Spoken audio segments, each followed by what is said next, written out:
కళ్యాణ్ గారు second secretary కూర్చోండి. సభకు నమస్కారం అధ్యక్ష. అమ్మా ఆపండి అమ్మా. సభకు నమస్కారం అధ్యక్ష. యాక్చువల్గా ఐటీ కంపెనీలు ఇతర పరిశ్రమలకు జరుగుతున్న భూ కేటాయింపులు, ముఖ్యంగా విశాఖపట్నంలో జరుగుతున్న భూ కేటాయింపులు అయితే మాత్రం చాలా విమర్శలకు దారి తీస్తుంది అధ్యక్ష. విశాఖపట్నం అనేది మన రాష్ట్రంలోనే కాదు, దేశంలోనే కాదు, ఆసియా ఖండంలోనే అత్యంత బాగా ఫాస్ట్గా డెవలప్ అవుతున్న సిటీ అధ్యక్ష. అక్కడ రూపాయికి కనీసం పప్పు బెల్లాలు రావు అధ్యక్ష, కనీసం శనగలు కూడా రావు అధ్యక్ష, రూపాయికి టీ కూడా వైజాగ్లో రాదు అధ్యక్ష. అలాంటిది వైజాగ్లో వందల వేల కోట్ల రూపాయల విలువైన భూముల్ని అయితే మాత్రం చాలా డెడ్ చీప్గా ఇచ్చేస్తూ ఉండే పరిస్థితి అయితే మనం చూస్తున్నాం అధ్యక్ష.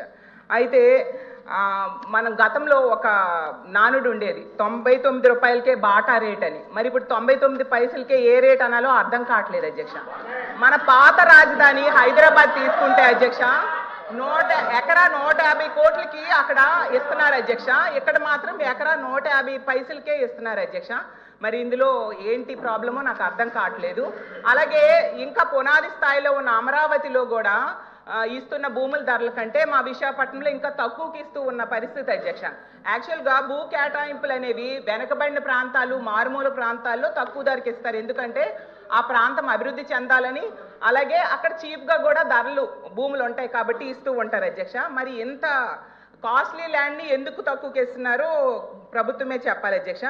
ఇంకోటి ఏంటంటే టీసీఎస్కి 99 పైసలకే ఇచ్చామనేసి బాగా బ్రాండింగ్ చేసుకున్నారు, మంచిది అధ్యక్ష. అయితే టీసీఎస్ అంతకి ఇవ్వాలని డిమాండ్ చేసిందా లేదా ప్రభుత్వమే ఆఫర్ చేసిందా తెలియదు కానీ అధ్యక్ష, ఐటీ కంపెనీలకు ఇస్తామని చెప్పి రియల్ ఎస్టేట్ కంపెనీలకు అయితే భూములు అత్యంత తక్కువ ధరలకైతే ఇచ్చేస్తున్నారు అధ్యక్ష. ఇప్పుడే చెప్పినట్టుగా రహేజా డెవలపర్స్కి 99 పైసలకేమో 27 ఎకరాలు కట్టబెట్టడం జరిగింది అధ్యక్ష.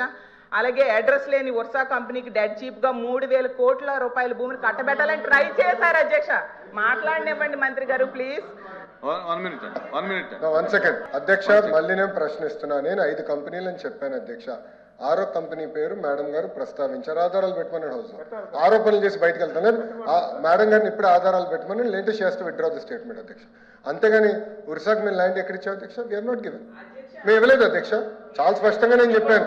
5 కంపెనీలకే ఇచ్చానని చెప్పాను. ఒరిస్సాకి నేను ల్యాండ్ ఇచ్చానని మేడం గారు నిరూపిస్తే no problem, I will withdraw my statement. లేదంటే మేడం గారు స్టేట్మెంట్ విత్డ్రా చేయాలి. లేదంటే ఏదో ఆరోపణ చేసి మేము బయటకు వెళ్ళి తలపించంటే మేము ఒప్పుకోవడానికి సిద్ధంగా లేదు. We are not willing to take that. ఒరిస్సాకి ఇచ్చామని అంటున్నారు అధ్యక్ష, దయచేసి కరెక్ట్ కాదు అధ్యక్ష.